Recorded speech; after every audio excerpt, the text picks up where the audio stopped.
feel like where you are now at your career and at your age of 35 that there just doesn't seem to be a whole lot of drop off in your play? And if you sense any, how do you kind of make up for it that the person like me doesn't notice? Yeah, I think Paul does a good job of putting me in a position to succeed.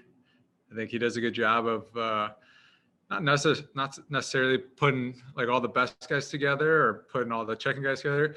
He has a understanding of the game of what guys play well together. Sometimes there's a pairing that plays well together, but then if you put three of the same guys out there together, a lot of times it won't work. If you put two of the same guys and one that plays a different style, sometimes that works better. And I think no one, he kind of understands who you play with in your career. He understands the style of the game you play, and he knows, what makes it work. So finding chemistry with the right guys always helps. And then that's nice. I mean, that's really nice. I think that's something that's very not talked about a lot, but as a player that's been around this game for a while, as a, being a student of the game and seeing it, I've seen some of the best players struggle because sometimes they're just not put in the right position. And I've seen some of the worst players absolutely, reach their potential because they're put in the best position. But there's kind of a fine line of doing that and also making the team, putting the team in the best position to win. I think he understands how to do that. Go next to Ken Weeb from Sportsnet. Go ahead, Weaver. Thank you very much. Afternoon, Paul. What does it mean to have a goaltender who is able to put goals he doesn't like behind him? I mean, we know that Connor's played at an elite level here for the last couple of years, but when a guy doesn't let a soft one stew during the course of a game. Yeah, I mean, that makes a world difference. I think anytime I've been on a good team, it always starts with the goaltending, and it's not about just getting a shutout or make it. I think it's timely saves more than anything. And I think, when Bucky's playing unreal, he's putting up unbelievable numbers. But like you said, if he does let in a soft one, he makes the big saves when they need to be saved. And, look, last game, I think, I don't know, it might have been 3-3 or 4-3 or whatever, but they had almost two little breakaways, or last two games. I don't know if they're both in the last game, but he had, one on Cassian there. He makes a big stop. But stuff like that's not a soft one, but it's a breakaway that, if that goes in, all of a sudden we're down 4-3 and the momentum game changes. And sometimes people don't watch the game and we'll just look at the numbers and think, your goaltending was okay, but you found a way to win. But then I almost got to back him up or explain, sometimes there's no chance, right? Whether it's a backdoor goal or a nice power play goal, you got to give credit to the other team. But I think it's those timely saves. And you saw in the first game against Calgary, in the first period, he had a couple big saves, especially I think at the time it was 1-1 or 2-1 we were down, and Tkachuk had that mini breakaway. And it's something like that you guys won't remember. I remember that. I remember being on the ice thinking, if that goes in, all of a sudden it might be a 4-1 game at the time, and that just kind of destroys us there. It doesn't destroy us, but at the same time, it really kind of takes us out of the game. It's stuff like that we feed off of that. That's where he's gotten better. I think he's constantly made those big saves. And like you say, doesn't those soft ones, so as a forward, it's a lot easier to trust. It's a lot easier to play your game. You don't have to overcompensate and really try to play too much defense because you have a steady netminder in there. And then for defensemen, it's easy too a lot of times because after that first shot, he's not going to let loose rebounds. If there's any rebounds near him, he's so good positionally that he's going to block that. And it's just so much easier to play as a player, as a forward, and as a team, knowing that you have that behind you. We'll go next to Paul Friesen from the Winnipeg Sun. Go ahead, Paul. Paul, what strikes you about the Canadian division so far? And, timing-wise, it's just like you're coming out of training camp now in some ways. It's only 2 weeks in. What do you expect it to look like as it goes forward here?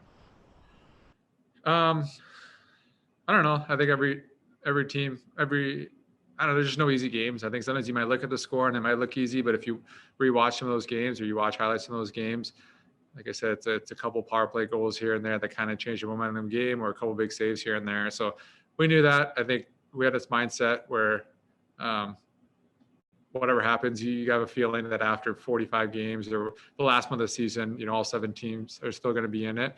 And that's the way we got to think. That's what we've always been thinking. And we're kind of worried, try to take care of what we can take care of. I don't watch too many other games just because we're going to play them enough times so you don't need to watch them. But yeah, it is what I expected. And some teams are coming out hot, but just no easy games. And we knew that. And that's what we expect throughout the year. We'll go next to Jason Bell from the Winnipeg Free Press. Go ahead, Jason. Hey, Paul, just your assessment of how the start went for you this year. I mentioned to Blake that maybe a perceived slow start, although he contradicted me and basically, certainly the chances were there, but then it really clicked the last three with the creation of that new line. How have you sort of assessed your play to begin what's a small sample size? Yeah, I think the first couple of games, I don't know, sometimes the preseason games help, sometimes they don't. I don't know, when you're older, sometimes it always takes a couple of games to kind of get into it. I think the last couple of years, the way this game's changed a little bit is there's so much kind of speed and skill. And so especially early in the season, you see a lot of new guys and a lot of new faces, and a lot of guys kind of play a different style. And you tend to cheat the game a little bit, and you tend to try to play the way they play. And that's what's never made me successful. And then I always kind of take a step back and realize that I need to kind of get under the puck, need to control a little bit, need to stop on the play instead of trying to cheat and try to get those odd man rushes like other guys do. And that's just, that comes with experience. And, that's why I don't get too worried. If I go on a streak of, probably like Wheel said, if you're not scoring and things aren't going your way, that's fine. But as long as you're doing little things and you're kind of marginally getting better every game, eventually it's going to come. And I think that's the most important thing. And I think after 2 games, 3 games, the body just started feeling better. Not just because points wise, but I think just legs were getting under you. I think the timing is always kind of a big part of my game. So the timing was there a little bit to anticipate the play, whether it's offensively or defensively.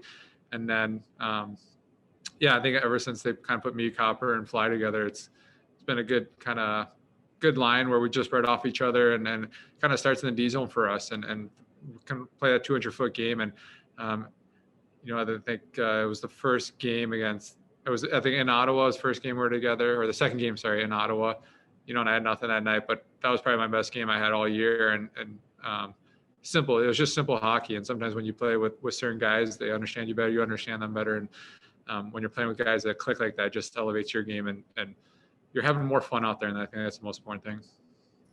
And final question to Ken Weave from Sportsnet. Go ahead, Weaver. Well, just when it comes to identity building and team building, what kind of traits have stood out to you? I know obviously it's early, but through the 7 games, what are you seeing from this group?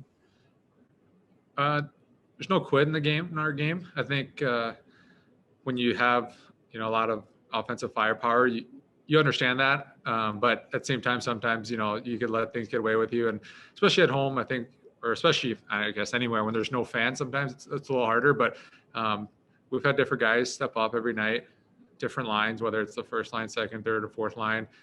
D-man jumped in. And I think when we start playing better defensively, we're starting to play better as a unit of 5. And I think that's the most important thing. I think when we get away from it, when we try to do too much individually, offensively or defensively, I think we get in trouble. And, that just kind of growing pains. And as the season goes on, you'll learn and you'll have a little more structure. But, the minute we start playing as a unit of 5, I think we get the puck quicker.